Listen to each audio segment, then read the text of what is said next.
Death, friend or foe? Cathar Love 151. Well, it's a fairly apt subject at this present moment. We're a few months into that viral invasion, coronavirus, COVID-19, and literally death is all around us. Most of us in the Western world either know a personal friend or someone that we're aware of in high places or low that's contracted COVID-19, has become infected.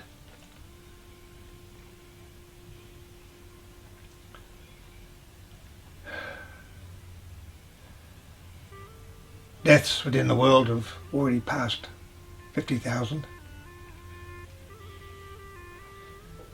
And to be blunt,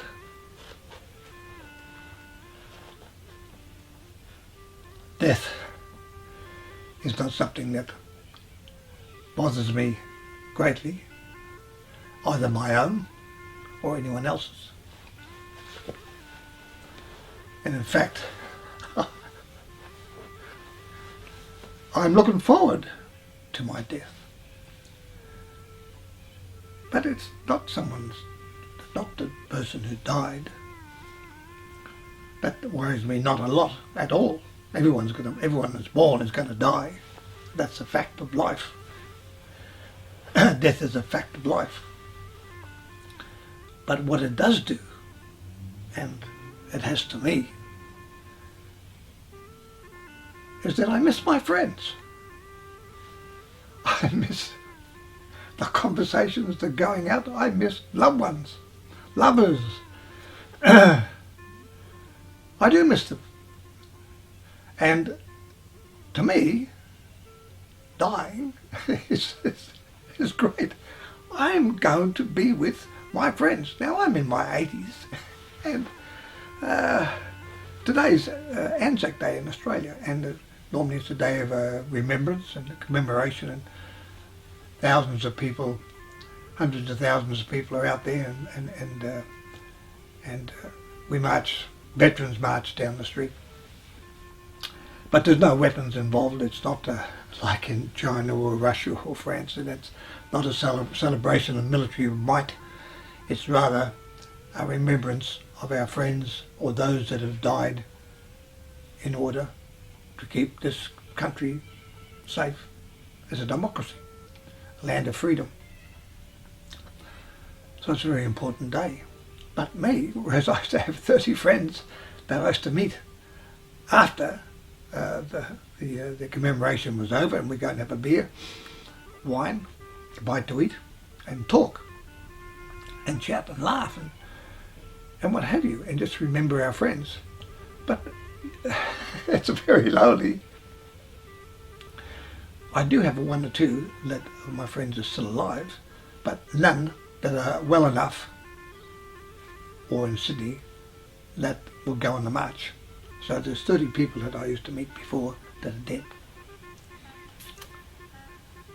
So I've known quite a lot of death in my life, quite apart from being in the Korean War and Vietnam and Moria. But I don't think it's actually ever bothered me dying. I've missed people, but actually the fact that someone's died, or even the fact that I might get killed myself, it's never really been of much consequence to me.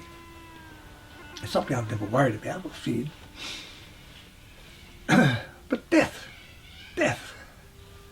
I mean, it's a subject that concerns us all, but what do we know about it? Of course, we have our various religions, and they've got their various versions of what happens when you die, and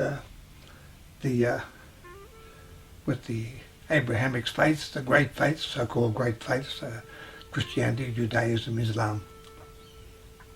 When you die, you only have one life, have a soul, and that soul continues on. Your soul is immortal, but you only have one life.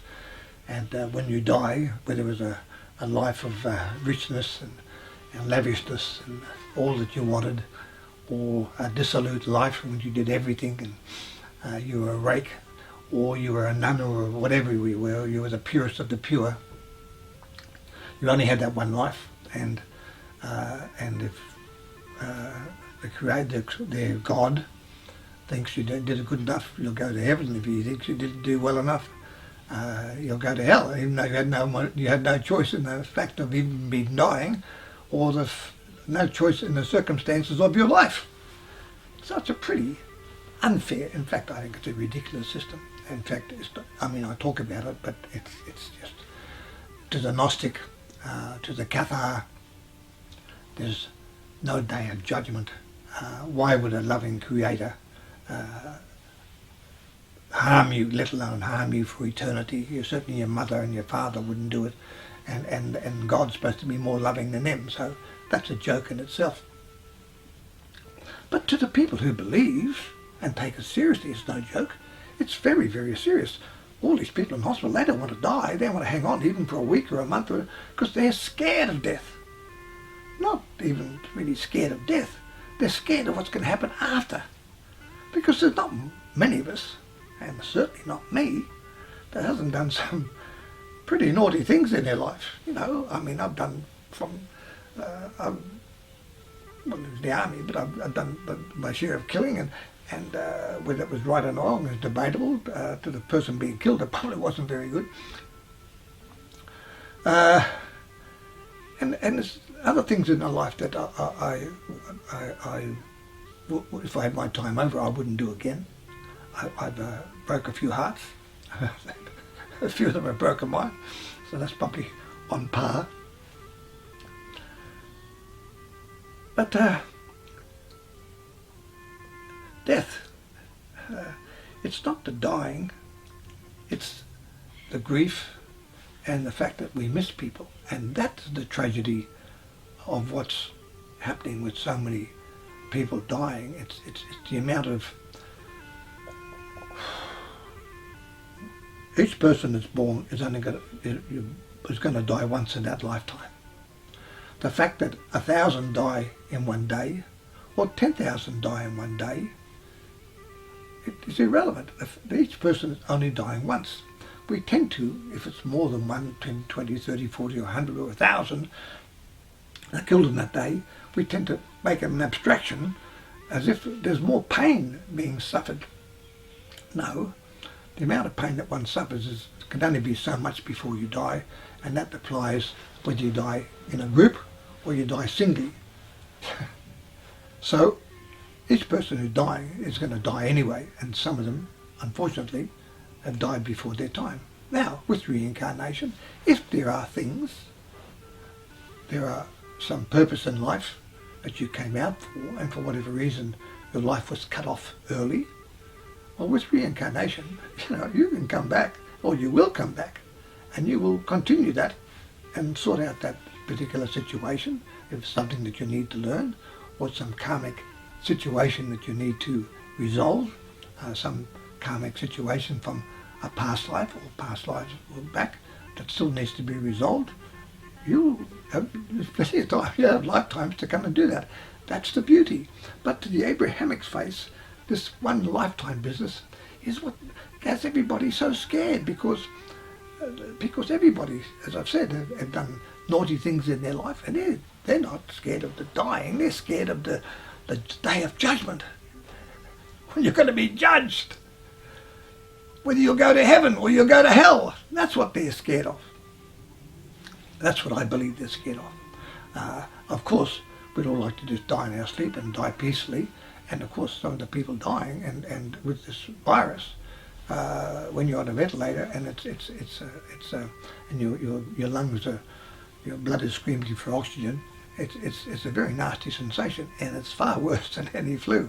So the people who come out of it who've been on a ventilator say they've had a really, really difficult time. So of course You feel for the pain that these people are going through, and you feel for these people who are dying. Of course, that's normal. But death itself. But okay, so you have your opinion, I have mine about the situation of death. You know, to me, I think death is just the door opening that we return to the world of spirit. Now, I had a funny situation. I won't. Well, I will. My partner's sister was in China, and her mother had died. And I think I've mentioned this before, because it was a real surprise to me. And she was concerned because when she was brought up, there's no religion in China, and these are wonderful people who get by without any religion whatsoever, you know, and they're the most delightful people, moral, ethical, all the rest of it. And hey, not a church in sight. And but anyway, she was just concerned and in grief at that time with the death of her mother, and she went to this psychic in Beijing, in Tianjin, China, near Beijing. And she's quite well known. She's a country girl, but she's got this second sight or gift or whatever you want to call it. Anyway, she's saying, yes, your mother's fine, everything like that. But she said to her in Chinese, if you really want to know about death, why don't you talk to Johnny back in Sydney? And so when they arrived back, they said I'd expect a phone call from her, because she was told to contact you and chat about death by this woman in Sydney. Now, I didn't know this woman. I still don't know her. If I ever get over there, I'll certainly like to go and see her.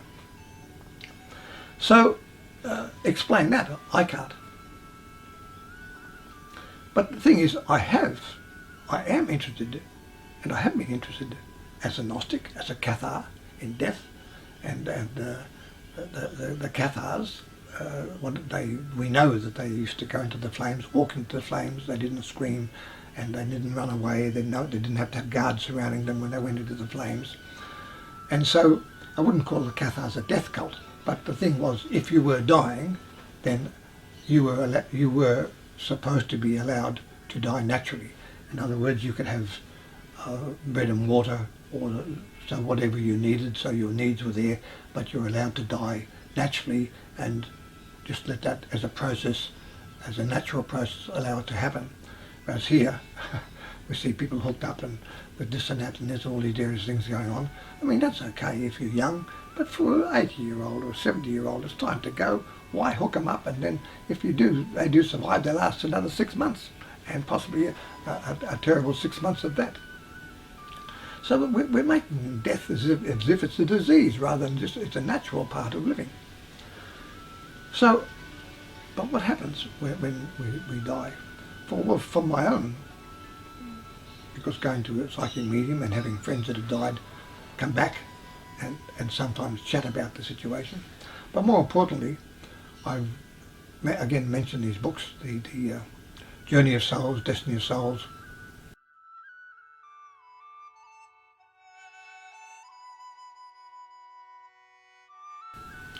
And there's a couple more. Memories of the Afterlife, Life Between Lives.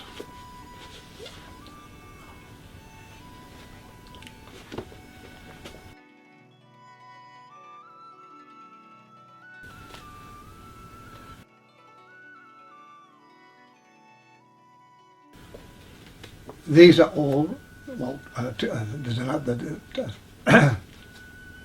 3 books are by Michael Newton, and he specialised in past life regression, but what he did was he was specialised in the fact of what happens after your last life. What happens when you died, what happens after that, what happens as far as the journey was concerned, what happens when you arrive in the world of spirit, what happens in the world of spirit. And he asked all these questions, and it's come into He wrote one book, the first one, and then it was so popular he wrote the others. But these are very specific, and though each person has an individual story, they all go through this. We all go through the same process. So I want to, coming from that book and what I know, so I'd like to just make a few points, because death is not something that we get around. Hey, you're talking to Susie or Jack or Bill over there. Hey, Bill, come, let's have a chat about death. No, we want to talk about this sport or that sport, or the latest singer. Have you seen this? Have you seen that? No one pops up and says, hey, let's talk about death. Well, I'm sorry. Here we're having a little bit of a chat about death. So I can only explain it from my point of view. Again, what I've learnt over the years, and also my ex-wife, who's very psychic, and I have friends who died who popped in to see her and give a message to me. She's more open to the world of spirit than I am, well, in her way. And while we're on the subject with her, there's my friend Wally, who was in Vietnam with me, and he died, and he was quite young, but he came in and he popped in to see my ex-wife on a number of occasions. But she said to him, oh, Wally, you're always smiling when you come in and I see you. And she said, can I ask you why? And he said, well, Mel, he said, I love gardens. And he said, if you could see the colours and the blooms and the flowers over here, you'd always be smiling also. So from that, if you like gardens, because in the world of spirit you are pure energy, you can be whatever you want to be, you can create whatever you want to create.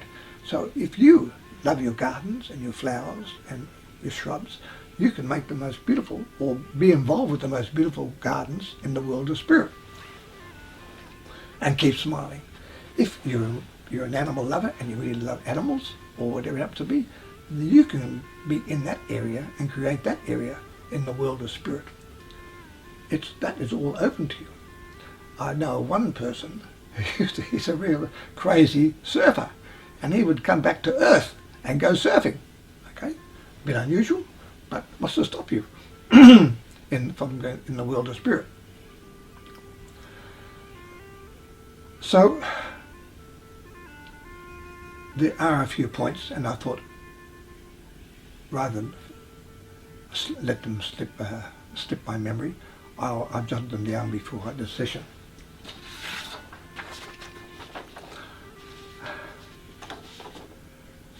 So,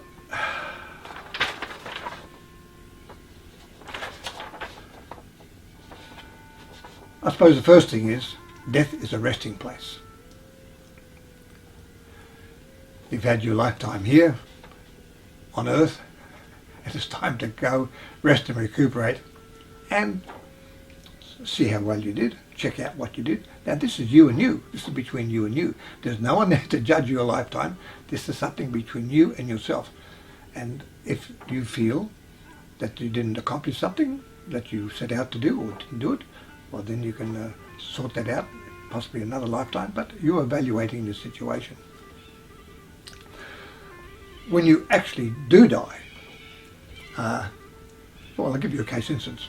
My friend Jim, when he died, I went to see this psychic medium, and I needed some information from him. And when I went to see her, Susie, she's retired now, she said, Jim Callahan. She said, who's this Jim Callahan? I said, oh, Jim, he died a few months ago and I need some information. Oh my God, she said, he's a bit eager. She said, let me go in first and say a prayer. So, which she did. But he said that he had a headache, and he wasn't that bad, but he said he had a button, a buzzer, which could contact his brother who lived in the same street, and his brother could come down and just give him some assistance, because Jim was getting on, he was ailing somewhat, and he didn't quite make the bed, and he's half on the floor and half on the bed, and anyhow he said, what he actually said to me, he told me was, he said, my soul exited through the top of his head. Now this does happen. Well, it certainly happened in his case. But he said, It was euphoric. It was wonderful. He said, I'd love to just do it again. He said, it was euphoric. That's better than wonderful. And euphoric. And he said, I'm up there, he said, floating in the ceiling of the room, and I'm looking down. And he said, who's this idiot that's half on the bed and half on the floor? And he said, I'm looking at him and looking at him. I thought, what's he doing? What's he trying to do? Because it's not moving. And he realised, excuse me, that he's looking at himself. He said it took him 10 or 15 minutes to realise he was actually dead. So from that we can see there's that instance, we can see there's no transition between life and death. Your consciousness doesn't miss a beat. Or this consciousness of now, what's happening now, and you're suddenly in the other world. Then later he went ascended skywards, which seems to be the feeling that happens to people, and he was met this white light, this wonderful light, and then then it got closer and closer and closer, and then he realised that it was his guide, Henri de Nemours. And the thing was, he said, I was speaking Occitan, which is the language of the Cathars in the Languedoc in the south of France. And he said, I didn't know I could speak that language. He said, here I am speaking it to Henri. And then another time, a few months later, I went to see Susie, and he had another message. And this Jim, he's a pretty, he's a smart guy, very super intelligent and very argumentative, super critical. And he said, they're giving me a hard time over here. He said, I'm learning a lot. He said, but at the same time, he said, they're giving me a bit of a hard time. And I can well imagine that, because he'd argue with anyone. But what does happen over there, that you are taught, lessons continue about life. We're learning about various things, a whole range of things, certainly self-improvement, knowledge and so forth. And then in the next lifetime, we can test out what we've all learnt and what we've gained in the world of spirit. Up there, also, at a certain point, you'll go before a council of elders. And to a lot of people, because I suppose we think of elders as older men with beards and so forth, and so they tend to appear as that. There's usually 7 of them or 5 of them around about that, and they're not there to judge you or anything like that, but they're there to ask you, question you, what do you think, what about this, how are you going, how you're progressing spiritually and mystically. And there's a certain point, which is more or less up to you, that you decide that it's time for another lifetime. Now, it's then, because of the various influences and the uniqueness of your soul's travel, you will then pick out what type of life. It'll show you the basic things of that life, the family and so forth. It won't show you everything, but you'll have a fair idea of what type of life, and you've got the choices of various lives that you can take into. So you're a soul with a very distinct personality, and you're going into a body which has also, because we have down here we have our genetic journey, different bodies born that are live, die, and people are being born and born again and to a certain family, and they have a distinct genetic makeup. So you have to meld your personality in with that personality. So this could be complex in itself, but this does happen. And this arrives when it's at the later stages of being born, or just after, when the baby takes his first breath, depending on circumstances, but normally, as I take it, it's when the soul arrives with that babe, and that babe taking his first breath.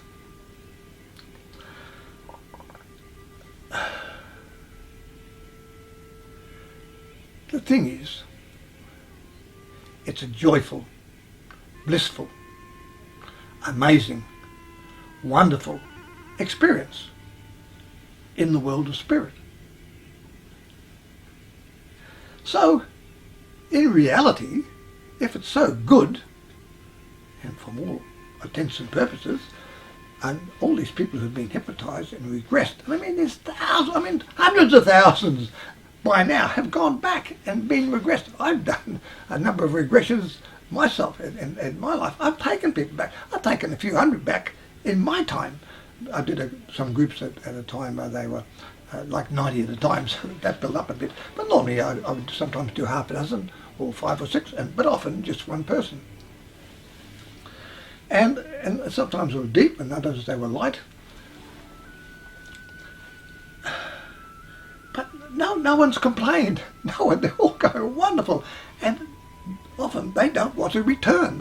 It's so peaceful, tranquil. They want to stay there.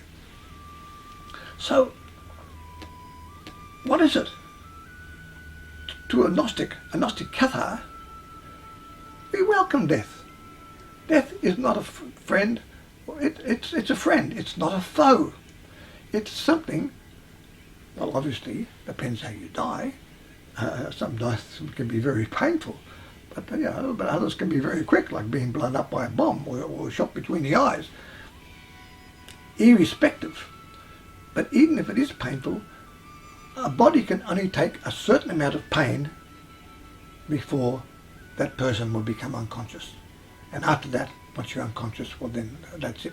But also, and it's well worth remembering, that if, for instance, when I saw the Twin Towers and there was people jumping out the windows, people go, oh my God, oh my God, oh my God. And it was an oh my God moment. It was terrible. But the thing was, I had the knowledge, and I'm sure others did too, that what happens when your soul, one's soul, no longer needs one's body, the soul goes. So you've got no choice, and you've got to jump out that window and jump off that ledge, and you go. The moment you've decided and you jump, your soul says bye-bye, don't need you anymore. So it's just simply a carcass, a body without a soul that's plummeting to the ground. But of course we're seeing that, the visual, that the soul is already gone, and the soul is literally watching that body plummeting down. So there's been enough with the regressions, people discuss this.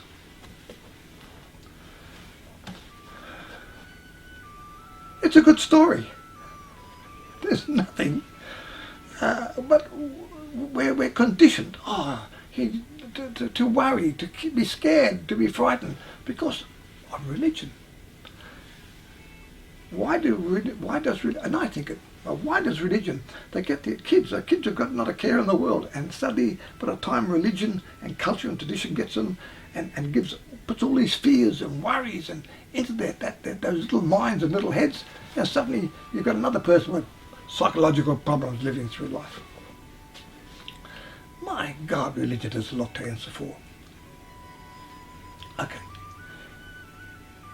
Death is a friend, it's not a foe. Now, I'm not going to let you go.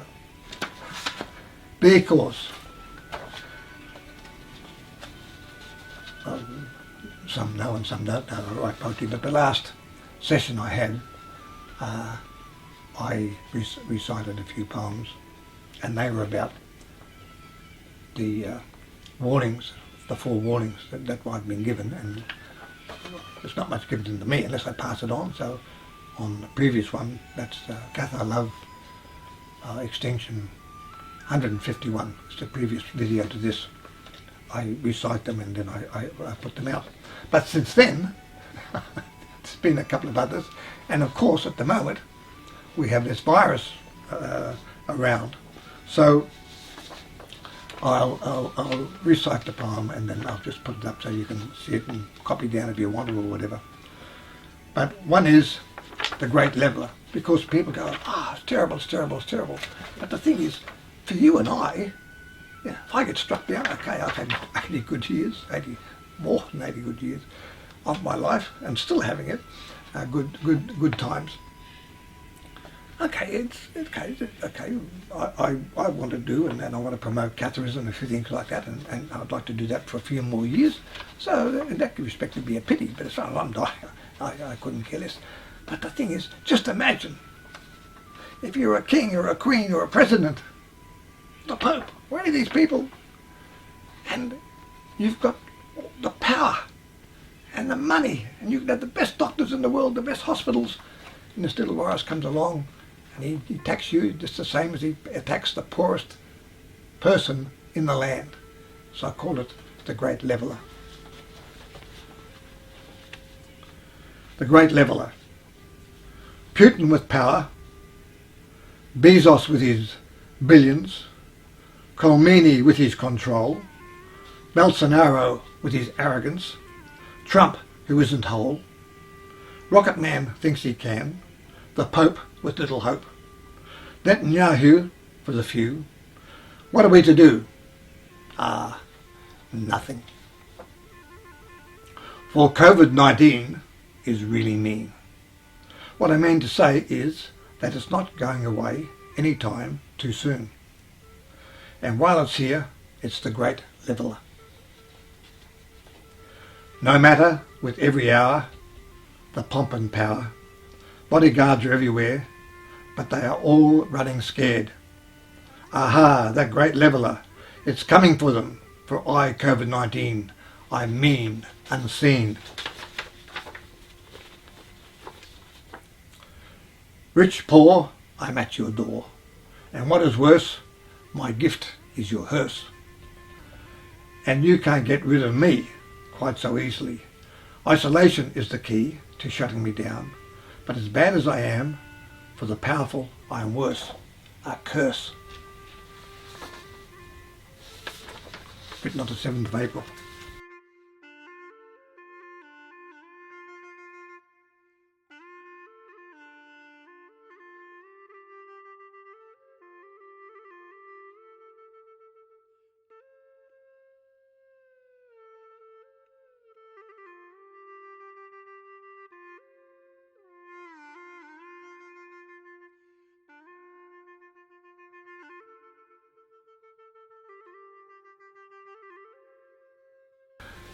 One more while I'm at it. And that's, can't you see? Oh, in reality, it's the end of our world that we can't see. It's no longer as it once used to be. For the shepherd is being separated from his sheep. The body, its head, it can no longer keep. Church is empty, mosques are quiet, synagogues too. Clerics are unsure just what to do. The preacher man who conducted thousands in prayer now stands alone in halls of air. Large congregations, big gigs, crowds packed tightly, star-studded events once held nightly. For the bum and the brave, the knight and the knave, you and me, he, she, Dad and Dave, we will only recall past memories of those grand events that for crowds seem heaven sent. To only become so many memories of good times past, our changed world is here to last. We will adapt, those of us who do survive this cataclysm of past sweet times, our once pink prism. Civilizations come and bloom, but all disappear in the end, for nature proposes, but she also disposes. This, the transition stage of a new world order that's been fated, when nations, people, will become more isolated. War, an aberration of the past. For if to survive, to be alive, to be, we need to learn to live in harmony, sustainably.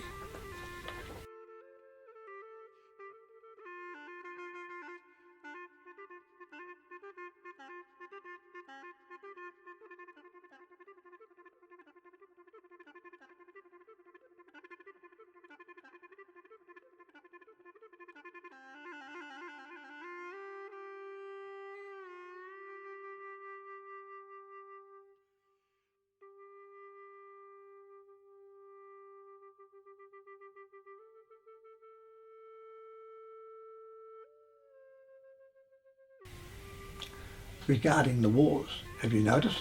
Turkey's not in Syria attacking the Kurds. Russians stopped their planes bombing the Syrians. Crazy mass Assad no longer massacring his people. The Saudi Arabians have stopped bombing Yemen. Uh, God help the Taliban when the COVID-19 gets amongst them. That is the drug trade, the international drug trade is having a hard time. So, there are some blue skies and, and people are seeing the mountains and the horizon for the first time. So there are good things. Death, it is a friend rather than a foe. And I think we should treat it so. Bye for now. Talk soon.